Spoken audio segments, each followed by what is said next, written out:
출애굽기 24장 12절부터 18절 말씀 마음을 집중하시고 한 목소리로 읽어보십니다. 여호와께서 모세에게 이르시되 너는 산에 올라 내게로 와서 거기 있으라.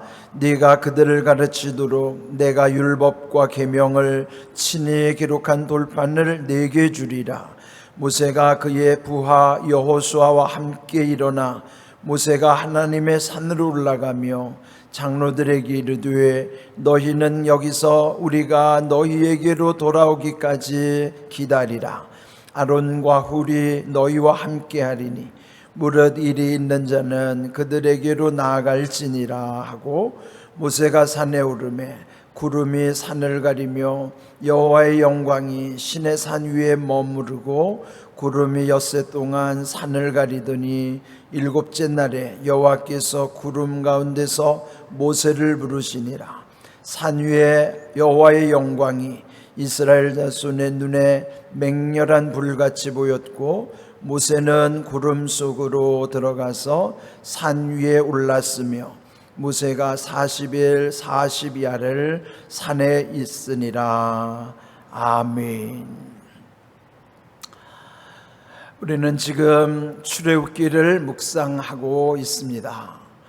성경 전체 66권은 그 나름대로 다 연결되어 있고 또 통일성을 갖추고 있죠. 그리고 각각의 성경들은 그 나름대로의 또 특징이 있는 것입니다. 이 출애굽기는 또 우리 앞에서 이미 보았던 창세기로부터 출애굽기, 레위기, 민수기, 신명기 이 5권의 책은 이스라엘 민족에게 뿐만 아니라 오늘 우리 성도들에게도 아주 특별한 의미가 있습니다. 이 5권을 모세에 의해서 기록되었다 하여 모세 오경, 또 이스라엘 백성들은 이 오경을 특별히 토라라고 부릅니다. 그래서 여기 지금 이 모세 오경은 전체로 봐도 한 권으로도 볼 수 있어요. 그 중에 이제 우리가 이 두 번째 책인 출애굽기를 묵상하고 있는 것이죠. 그래서 이제 저희들 이 새벽마다 묵상을 창세기로부터 출애굽기까지 왔지만 지금 제 생각으로는 그 모세오경을 하나로서 계속 가야 하지 않겠나. 그래서 전체 창세기, 출애굽기, 레위기, 민수기, 신명기까지를 계속 묵상을 하려고 합니다. 그래서 이 모세오경에 관해서 먼저 이 말씀 속에서 하나님께서 우리에게 오늘을 살아가는 우리들에게는 어떤 의미로 말씀을 해 주시는가, 그 의미에 대해서 여러분이 좀 더 마음을 집중하셨으면 좋겠습니다. 제가 지금 의미라고 말씀드렸는데 한마디로 말하면 의미는 뜻을 말하는 거예요. 뜻. 성경이 왜 어렵게 느껴질까요? 뜻이 안 풀리니까 어려운 것이죠. 그래서 먼저 의미, 즉 뜻이 풀려야 되는데 이 성경의 단어들은 우리 글로는 번역된 글이죠. 그래서 좀 어렵게 느껴지기도 하지만 저도 이 묵상을 할 때 제일 먼저 생각하는 것은 뜻을 알아야 된다. 의미를 파악하고, 그러면 이 뜻이, 이 의미가, 이 개념이 어떤 맥락 속에서 어떤 맥락을 이루고 있는가, 그 맥락에서만 멈추는 게 아니라 그 맥락은 어떤 흐름을 지향하고 있어요. 그쪽으로 흘러가고 있다는 것이죠.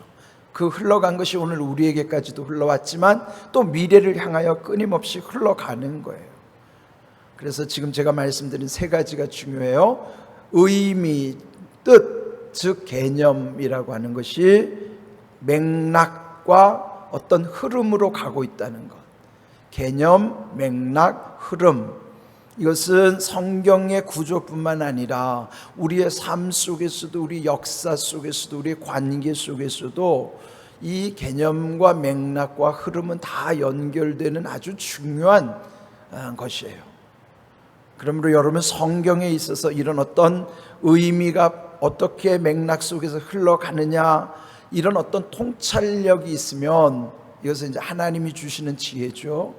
이 지혜를 여러분이 마음에서부터 이런 지혜를 얻게 되면 우리의 모든 삶에 유익한 거예요. 내 삶의 관계, 또 사회를 보는 눈, 역사를 인식하는 것, 미래를 바라보는 것, 이런 모든 것이 하나님의 계시의 말씀 속에서 우리 가운데 지혜로 흘러오는 거예요. 무슨 점쟁이처럼 무슨 쪽집게처럼이 아니라 하나님의 말씀은 선후 관계들이 다 있기 때문에 그런 여러분이 지혜를 구하셔야 되는 거예요. 그래서 이제 오늘 이 출애굽기에 읽은 한 부분의 말씀이지만 출애굽기 40장에서 이 부분에서도 모세를 하나님이 그 성산 호렙산이라고도 읽었지만 신의 산으로 부르시는 장면이 나오죠. 오늘 읽은 말씀에 가장 많이 반복적으로 나오는 단어가 산이라고 하는 거예요. 산. 여기 12절에 보면은 하나님이 모세에게 말씀하시기를 너는 산에 올라, 그렇게 말씀하셨는데 18절 우리 끝부분에서도 보면 모세가 40일 40야, 즉 40일 주야로 밤낮으로 산에 있으니라. 그 산에서 하나님과 함께 하는 거예요. 그 과정 중에도 산이라고 하는 표현들이 많이 반복돼요. 그러면 결국 12절부터 18절 끝부분에 이르는 것이 산에 올라서 하나님과 40일 40야 40일을 하나님과 산속에 있었다 하는 내용이에요. 성경에서 보면 산이라고 하는 것은 하나님이 만나주시는 곳입니다. 이 성경을 전체로 보면 율법과 예언으로 이렇게 표현하잖아요. 율법을 대표하는 사람은 모세고 예언을 대표하는 사람은 엘리야예요. 그러니까 성경 전체, 성경 구약 전체를 보면 율법과 예언, 그를 대표하는 모세와 엘리야. 그런데 하나님이 공통점으로 뭐냐면 그들을 다 산에서 만나주시는 거예요. 산으로 부르시고 산에서 만나주시는 거예요. 그래서 우리나라도 보면요, 초창기부터, 선교 초창기부터 한국 기독교가 참 독특한 구조가 있어요. 그것이 산에서 하나님을 만나고자 몸부림쳤던 거예요. 아마 여기 연세 많으신 분들은 아시지만 젊을 때, 저도 어릴 때 기억이 있는데 그 당시 교회 문화는요, 틈만 나면 산기도 가는 거였어요. 그래서 우리나라 유명한 산, 서울에는 여기 북한산 삼각산이라고 그러잖아요. 또 용문산, 또 계룡산, 지리산, 또 북한에는 금강산, 이런 명산 유명한 곳은 다 기도하는 곳이었어요. 예? 기독군들이 가서 거기서 구국의 제단을 쌓던 곳이에요. 한국 기독교는 이 보통 기독교가 아니에요. 세계 어느 나라가 이렇게 산에 올라가지고 밤새도록 산에서 부르짖는 민족이 어디 있습니까? 예? 우리 한국 기독교의 전통이에요. 지금은 법으로 금지해서 입산을 못하니까, 산에 못 올라가니까 문제지. 예?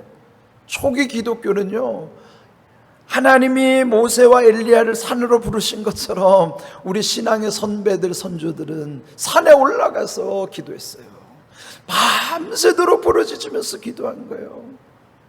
저의 어릴 때 추억 중에 하나도요, 저도 계룡산에서 그 산기도 가는 경험이 있는데요, 그때 그 심야에 곳곳에서 골짜기마다 울려나는 것이 뭐냐면 주여 외치는 게요, 골짜기마다 밤에 그 메아리 치는 거예요.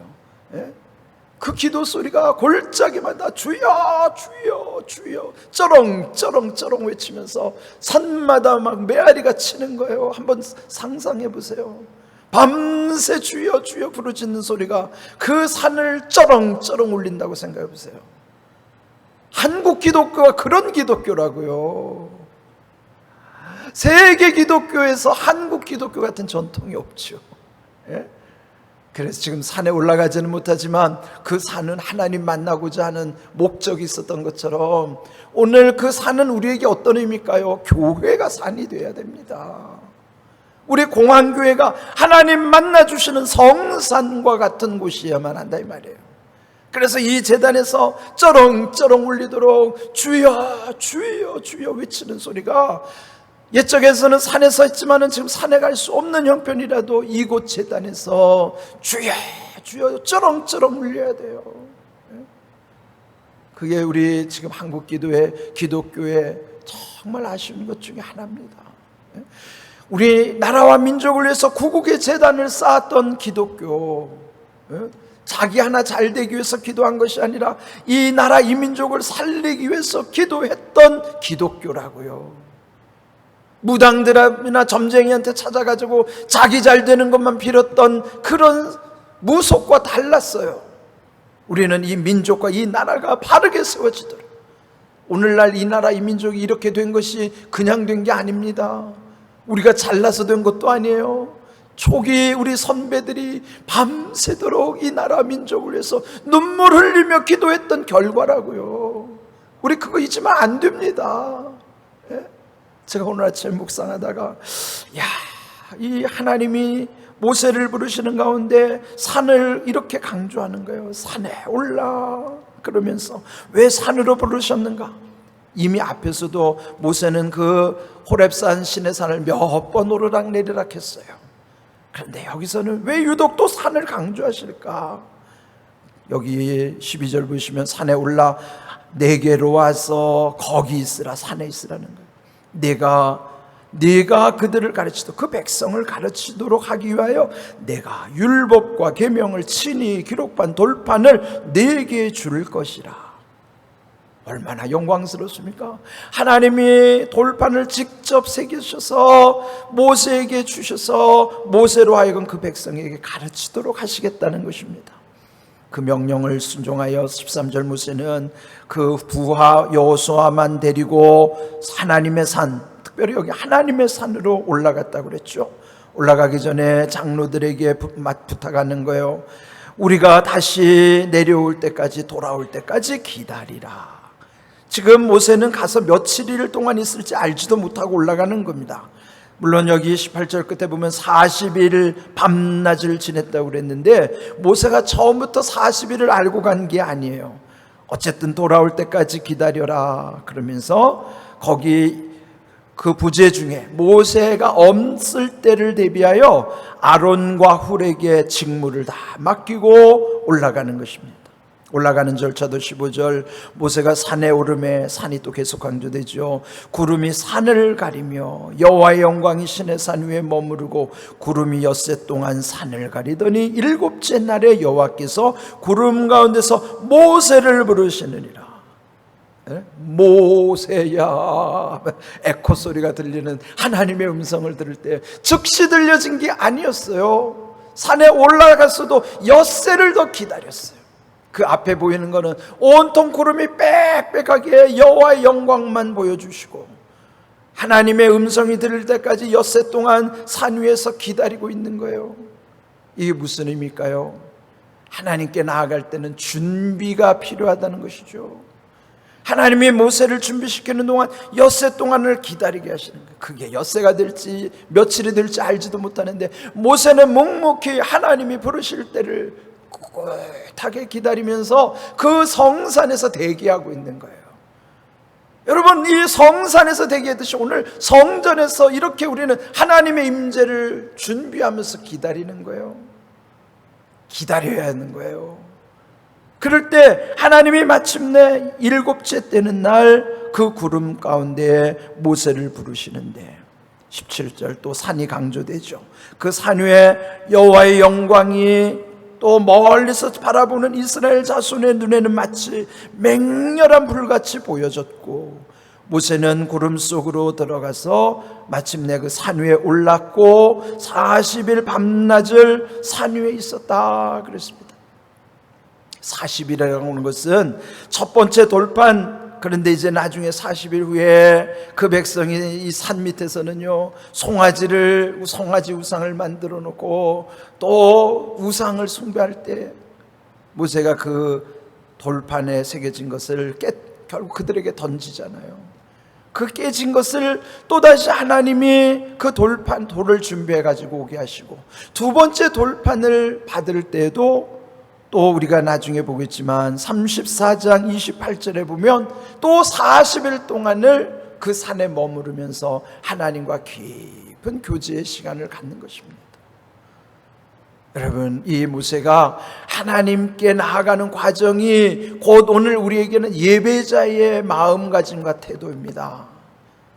우리가 주님 앞에 올 때는 우리 항상 마음가짐, 몸가짐을 해야 되는 거예요. 준비 가운데 예배에 나와야 하는 것입니다. 어제 수요일 우리 말씀을 나눈 것처럼 예수님 당시에도 사람들이 예수님이 만져주심을 바라면서 어린아이들과 함께 나왔다는 말씀이 있었잖아요. 그렇습니다. 그 바라는 것이 마음가짐이에요. 주님이 나를 만져주시는 것, 주님이 나를 만져주시는 것. 그래서 이 예배라는 것은 하나님의 임재 가운데 만나주시고 만져주시는 은혜가 있는 곳이에요. 새벽에 비록 이 주의 존전에 나올 수 없어서 여러분의 가정에서 사모하지만, 그러나 성령께서 여러분이 있는 가정 그 초소에도 여러분을 지금 만나주시고 만져주시는 거예요. 중요한 것은 여러분의 마음가짐, 몸가짐이 중요한 거예요. 그래서 여러분 가정에서 이 새벽 기도를 하더라고요. 이불 속에 들어넣어서 하면 안 됩니다. 마치 무슨 유튜브 시청하듯이 하면 안 돼요. 예배는 시청하는 게 아니에요. 예배는 드리는 거예요. 뭘 드리나요? 여러분의 마음을 드리는 것이고, 여러분의 몸의 태도를 통해서도 하나님께 대한 것이 여러분에게 다 나타나는 것입니다. 그래서 여기 있든지 여러분의 가정에 있든지 예배자의 마음가짐과 몸가짐은 지금 저의 몸가짐, 마음가짐이나 여러분의 몸가짐이나 마음가짐이나 다르지가 않아요. 똑같습니다. 오늘도 성산으로 부르시는 하나님, 주의 임재 가운데 하나님의 영광이 나타나게 하신 것처럼 오늘도 주의 임재하신 가운데 하나님의 영광이 우리 가운데도 나타나게 하시는 걸 믿으십시오. 그래서 기도할 때마다 우리도 하나님의 영광을 위하여 존재하지만 그 하나님의 영광을 위하여 살아가는 사람들에게는 하나님의 영광을 또한 나타내 주신다는 사실도 믿어야만 하는 거예요. 오늘 이 산에서 모세를 만나주신 하나님, 오늘도 우리를 불러주시고 그래서 만나주시고 만져주셔서 하나님의 영광 가운데서 우리의 삶을 주님께서 복 주시고 은혜를 더하신다는 것 기억하십시오. 그리고 오늘 아침에 이 산을 유독 강조했는데 한번 성경을 다시 한번 읽어보세요. 산이라는 걸 동그라미 한번 쳐보세요. 몇 번이나 나오는가. 그러면서 우리 한국 기독교회가 구국의 제단은 산에서부터 하나님께 부르짖는 민족이라는 사실, 그 산은 오늘 우리의 교회가 하나님의 성산이라는 사실 기억하시고, 지금 우리의 환경이 이렇게 힘든 시간, 흑암에 갇혀있는 시간이라 할지라도 여러분, 흑암 속에 우리의 믿음이 더 별과 같이 빛나는 복된 믿음이 될 수 있기를 주님의 이름으로 축복합니다. 아멘.